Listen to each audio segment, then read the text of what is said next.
Alors, nous avons vu dans les deux séances dernières le cadre institutionnel global. Maintenant, on va voir un organe qui a une grande importance dans les relations commerciales internationales, à savoir le mécanisme de règlement des différends. Le mécanisme de règlement des différends. Les articles 22 et 23 de l'accord général de 1947 ont institué un système interne, originel mais embryonnaire, de règlement des différends commerciaux. Pratiquement, ce système a été progressivement amélioré et enrichi. Lors des négociations du Tokyo Round, sa procédure a été codifiée dans un mémorandum d'accord. Même comme il est bien connu, ce système de règlement des différends n'a pas bien fonctionné. Durant la période 1948-1994. Ceci a persuadé les parties contractantes de la nécessité de sa réforme. Ainsi, à Punta del Este, il a été précisé, c'est-à-dire la déclaration du commencement de la conférence de négociation multilatérale de l'Uruguay en 1986. Ainsi, à Punta del Este, il a été précisé qu'en vue d'assurer un règlement prompt, c'est-à-dire rapide et efficace des différends à l'avantage de toutes les parties contractantes, les négociations viseront à améliorer et à renforcer les règles et les procédures de règlement des différends. Effectivement, les négociations ont abouti à la conclusion d'un mémorandum d'accord sur les règles et procédures régissant le règlement des différends et qui figure à l'annexe 2 de l'accord instituant l'Organisation mondiale du commerce. Bien que ce mécanisme de règlement des litiges commerciaux reste intériorisé, son caractère juridictionnel s'est accentué de plus en plus. Ceci apparaît nettement à travers la qualité des organes établis, c'est-à-dire les organes chargés de régler un différend qui oppose deux parties de l'Organisation mondiale du commerce. Et enfin, la procédure de leur travail et leur fonction. Ça veut dire que l'importance ou le caractère juridictionnel du mécanisme de règlement des différends dans le cadre de l'OMC apparaît, que ce soit à travers des organes qui participent au règlement d'un différend ou à partir de la procédure suivie par ces organes ou à partir des fonctions de chacun de ces organes. Alors, on va commencer d'abord par la structure organique, puis ensuite la procédure et enfin les fonctions des organes. Pour trancher les litiges susceptibles de surgir entre ses membres, certaines organisations internationales économiques ont opté pour un cadre organique de type judiciaire. C'est le cas, par exemple, de l'Union européenne, où on trouve une cour qui a des compétences bien élargies dans le domaine des relations économiques dans le cadre de l'Union européenne. D'autres, et elles sont les plus nombreuses, ont confié le règlement des différends à des organes administratifs. C'est le cas, par exemple, du Fonds monétaire international, de la Banque internationale pour la reconstruction et le développement. Si un différend, dans le cadre de ces deux organisations, c'est un différend né entre deux parties ou deux membres, le litige se pose d'abord devant le conseil des administrateurs. Et une fois que le conseil des administrateurs enquête sur la nature des litiges il prépare un rapport qui comporte certaines recommandations. Si l'une des parties n'accepte pas les recommandations du Conseil des administrateurs, ils peuvent faire appel devant l'autre organe, c'est-à-dire l'organe plénier qui est le Conseil des gouverneurs. Ce sont les deux organes principaux de l'organisation, c'est-à-dire du Fonds monétaire international ou de la Banque internationale pour la reconstruction et le développement. L'OMC se trouve à mi-chemin entre ces deux groupes, c'est-à-dire qu'il n'a pas créé une cour de justice proprement dite, et il n'a pas un mécanisme interne de règlement des différends, mais entre les deux.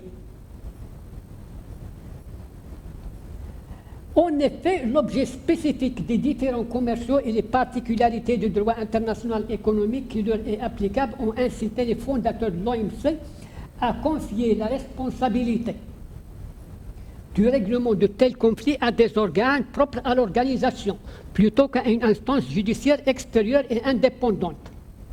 Toutefois, si le rôle principal dans ce domaine revient au Conseil général, en fait, ce rôle principal reste théorique, comme on va le voir par la suite. Le Conseil général ne joue pas un rôle prépondérant dans le règlement des différends dans le cadre de actuellement. Pratiquement, il ne joue pas un rôle prépondérant. Ce sont les groupes spéciaux et l'organe d'appel qui jouent le rôle principal. Dans ce domaine, on va le voir par la suite. Alors, toutefois, si l'organe principal dans ce domaine revient au Conseil général, organe politique de l'institution, celui-ci agit en tant qu'organe de règlement des différends, qui a son propre président et son propre règlement intérieur. Mais plus encore, on trouve à côté de l'ORD deux autres organes indépendants. Un comité spécial, où on appelle aussi panel, et un organe d'appel permanent, composé d'experts indépendants. Ceux-ci jouent un rôle essentiel dans l'instruction des affaires. Leur présence est incontestablement pour effet de juridictionnaliser la procédure de règlement des différends au sein de l'OMC. Alors, on va voir maintenant les trois organes. L'organe de règlement des différends. Le mémorandum d'accord concernant les règles et procédures régissant le règlement des différends est muet sur la composition et l'origine des membres de l'ORD. Ça veut dire que le mémorandum d'accord ne prévoit pas la nature de cet organe. C'est l'accord instituant l'OMC qui souligne dans son article 4, paragraphe 3, que le Conseil général, nous avons dit l'autre fois que la structure de l'Organisation mondiale se compose de la conférence ministérielle, qui est un organe plénier, bien sûr, et qui n'est pas permanent, qui se réunit une fois tous les 2 ans. Et à côté de la conférence ministérielle, nous avons le Conseil général. Le Conseil général, c'est un organe, lui aussi, il est un organe plénier, mais il est permanent. Il se compose des représentants permanents des États membres auprès de l'Organisation mondiale du commerce. Alors, le Conseil général se réunira selon qui sera approprié pour s'acquitter des fonctions de l'organe de règlement des différends. Ça veut dire que parmi les fonctions que assure le Conseil général, c'est qu'il veille au règlement des différends qui naissent entre les États membres. Ainsi donc, l'ORD n'est autre que le Conseil général, qui se compose des représentants permanents des États membres. À côté de sa fonction réglementaire et exécutive, le Conseil joue le rôle de conciliateur ou arbitre quand un litige surgit entre des pays membres sur les modalités d'application des dispositions d'un accord de l'OMC. Il remplit donc la mission qu'assurait autrefois le Conseil des représentants du GATT. Le Conseil des représentants du GATT. Le deuxième organe, c'est le groupe spécial.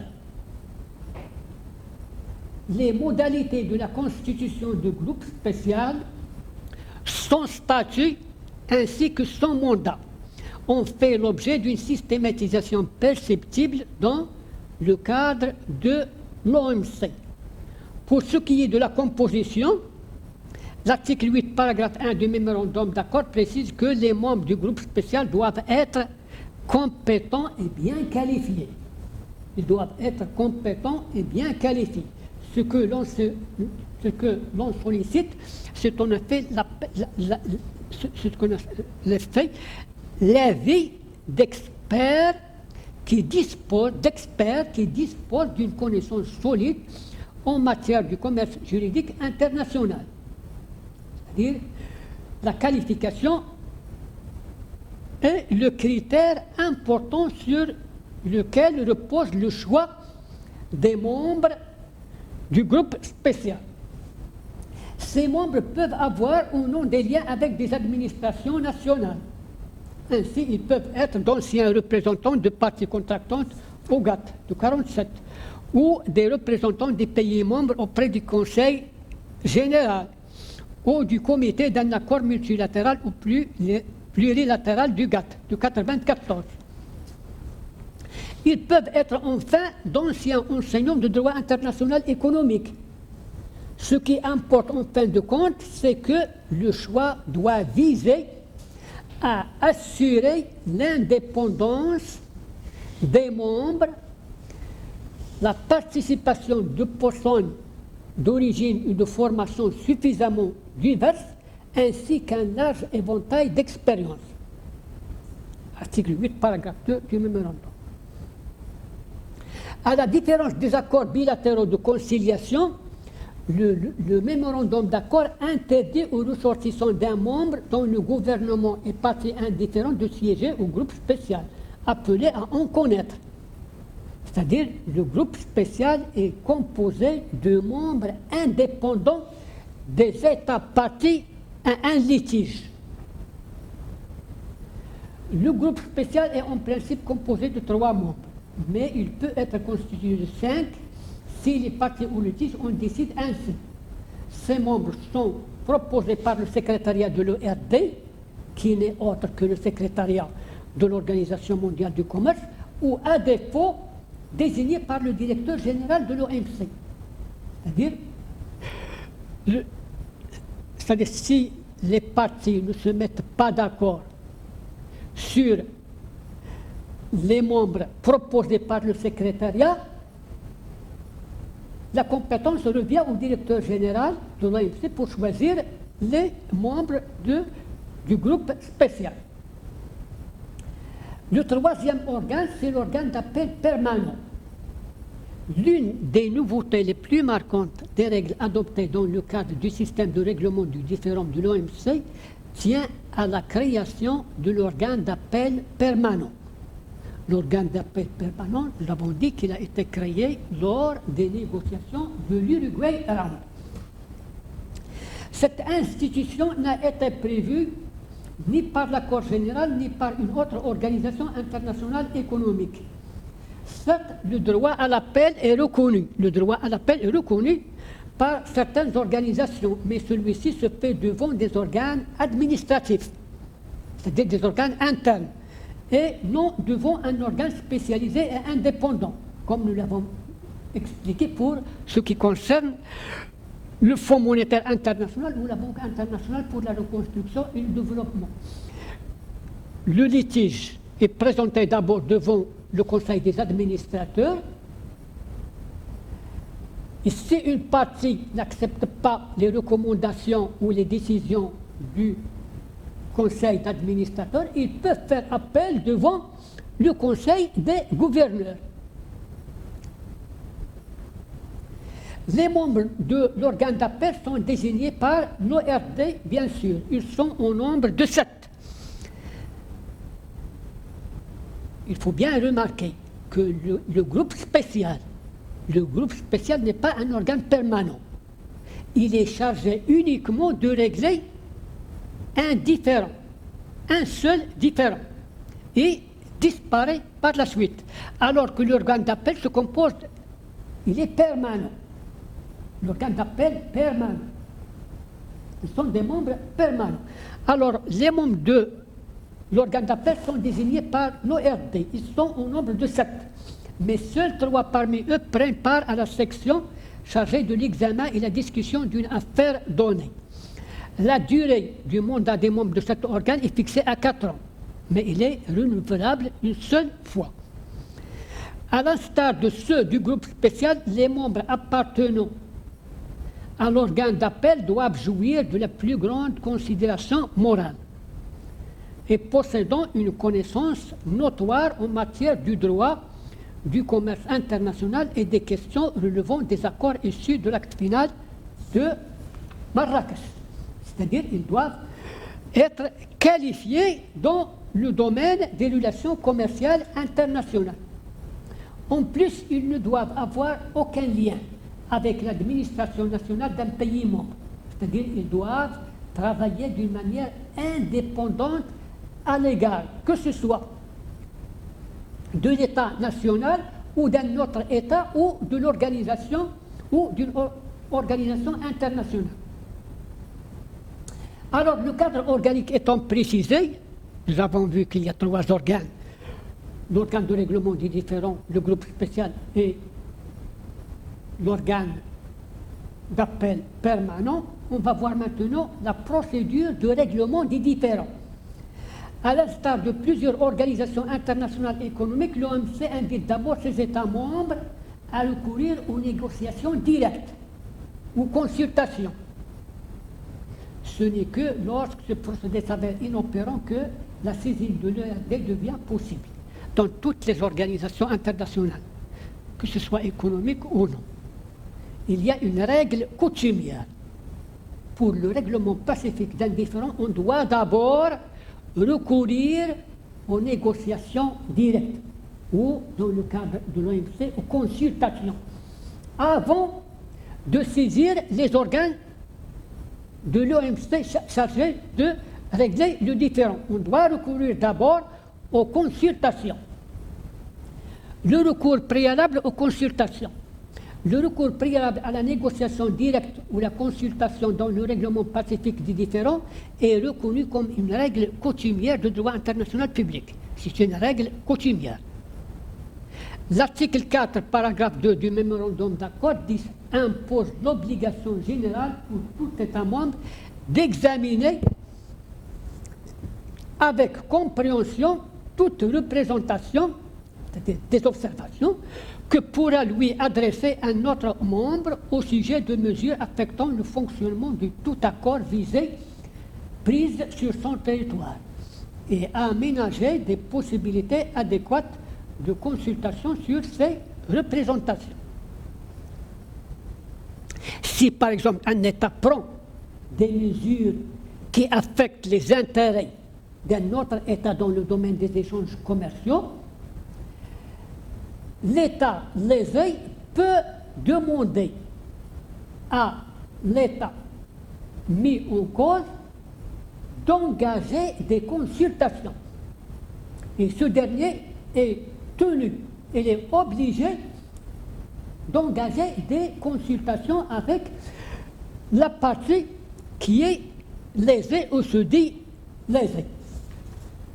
La demande de consultation doit être écrite et motivée. La demande de consultation doit être écrite et motivée. C'est-à-dire qu'elle est écrite et motivée, c'est-à-dire que celui qui demande la consultation doit présenter les motifs de cette consultation. Il comportera, par exemple, s'il s'agit d'une atteinte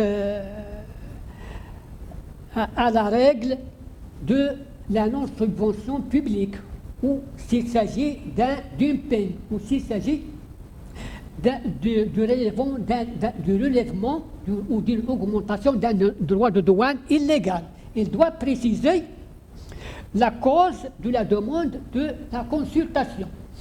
Il comportera notamment des précisions sur les mesures en cause et le fondement juridique de la plainte. Il doit préciser les mesures, comme nous l'avons dit, est-ce qu'il s'agit d'une atteinte au principe de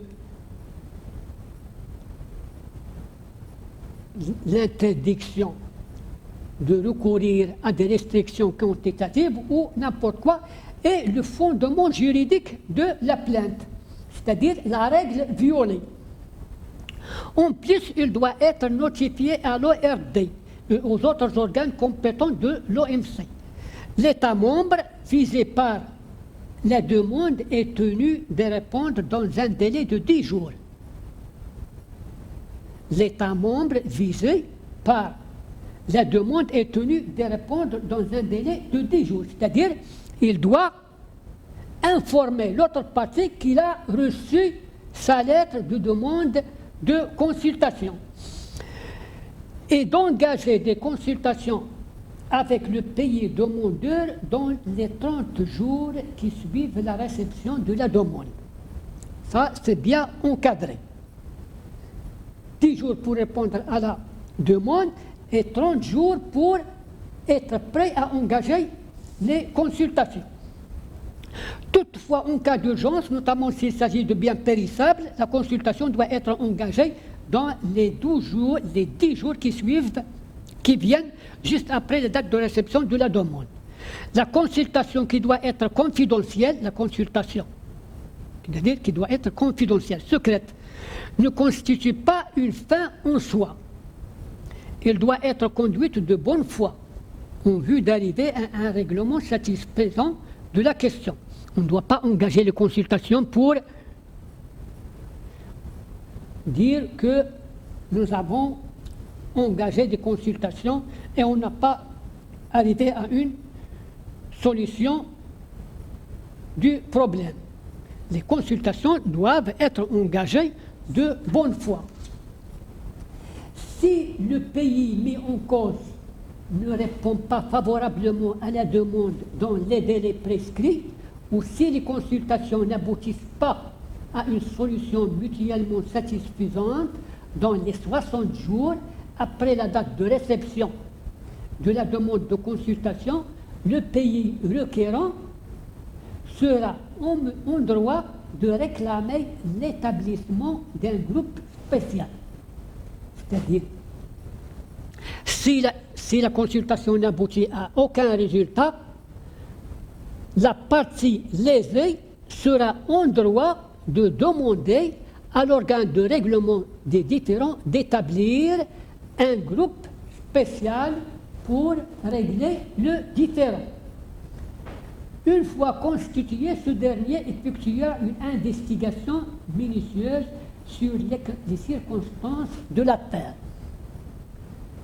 Une investigation minutieuse sur les circonstances de l'affaire, c'est-à-dire qu'il enquête sur la nature du différend qui oppose les deux parties et établira un rapport qui précise la matérialité des faits. La matérialité des faits et les règles applicables en la matière.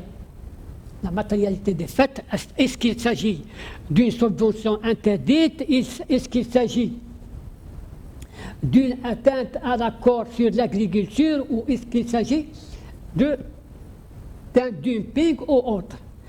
Et les règles applicables en la matière, c'est-à-dire qu'il est l'accord multilatéral qui est appliqué ou les dispositions de l'accord multilatéral qui est appliqué en l'objet. Si une partie aux différents juges insatisfaisant des résultats du groupe spécial, il pourra interjeter un appel devant l'organe d'appel, c'est-à-dire il peut saisir l'organe d'appel. Établissement et procédure de travail du groupe spécial. L'établissement et la procédure de travail du groupe spécial.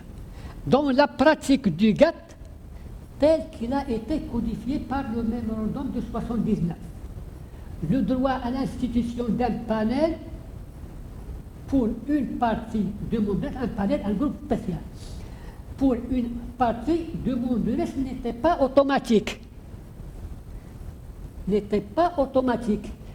Ça veut dire que si la partie lésée demande au Conseil des représentants, ça c'est dans le cadre du GATT, demande au Conseil des représentants de constituer un organe, de constituer un groupe spécial, ça ne veut pas dire que le Conseil des représentants va donner raison automatiquement à la partie lésée. Pourquoi? Parce que l'établissement, ça c'est très important, l'établissement du groupe spécial se fait par consensus. L'établissement du groupe spécial se fait par consensus. Et nous avons expliqué que ça veut dire un consensus. C'est-à-dire que toutes les parties doivent être d'accord sur l'établissement du groupe spécial. Alors, dans ce cas, au moins, la partie mise en cause ne sera pas favorable à l'établissement du groupe spécial. Et le groupe spécial ne sera pas établi. Ça, c'était dans le cadre du GATT. Alors, dans la pratique du GATT, tel qu'il a été codifié par le mémorandum, le droit à l'institut d'un panel pour une partie demanderesse n'était pas automatique. Une fois sollicité par une partie, indifférent, les parties contractantes, ou généralement, ce n'est pas les parties contractantes, généralement, le Conseil de représentants avait en quelque sorte une compétence discrétionnaire de créer ou de ne pas créer un groupe spécial. Et nous avons dit pourquoi. Parce que l'établissement d'un groupe spécial se fait par consensus. Et puisque le consensus exige l'accord de toutes les parties, il sera très difficile d'instituer un groupe spécial parce que, au moins, la partie mise en cause sera opposée à l'établissement de ce groupe spécial. Et le groupe spécial ne sera pas établi. Actuellement, dans le cadre de l'OMC, on assiste à un certain renversement de la règle du consensus. C'est pour cela que je vous avais dit que les pouvoirs ou les compétences du Conseil général restent théoriques. Pourquoi? Actuellement, dans le cadre de l'OMC, on assiste à un certain renversement de la règle du consensus. En effet, il doit y avoir consensus contre la création du groupe spécial pour que la décision en la matière ne soit pas prise. J'explique. Nous avons dit que dans le cadre du GATT, l'établissement du groupe spécial se fait par consensus. Actuellement, c'est le non-établissement. C'est le non-établissement du groupe spécial qui se fait par consensus. C'est le non-établissement. Quand la partie lésée demande l'établissement d'un groupe spécial, ça veut dire qu'il est pour la création de ce groupe spécial. Et le refus de l'établissement de ce groupe ne peut être que par consensus, alors que la partie lésée n'entre pas dans le cadre de ce consensus. Il s'oppose au consensus. Alors le groupe spécial sera automatiquement institué. En effet, il doit y avoir consensus contre la création. Il doit être consensus contre la création du groupe spécial. Or, au moins, la partie lésée sera favorable à l'établissement de ce groupe spécial. La demande de création d'un groupe spécial doit être écrite. Nous avons dit que sur le plan théorique, c'est le Conseil général qui autorise l'établissement d'un groupe spécial. Mais en réalité, c'est pas vrai. En réalité, c'est pas vrai. L'article 6, paragraphe 1 du mémorandum établit presque une création du groupe spécial d'une manière automatique. Alors, la demande de création d'un groupe spécial doit être écrite. Il spécifiera si des consultations ont été organisées ou non et comprendra des renseignements précis sur la nature des mesures incriminées. Les mesures incriminées, c'est-à-dire les mesures qui violent les dispositions d'un accord multilatéral.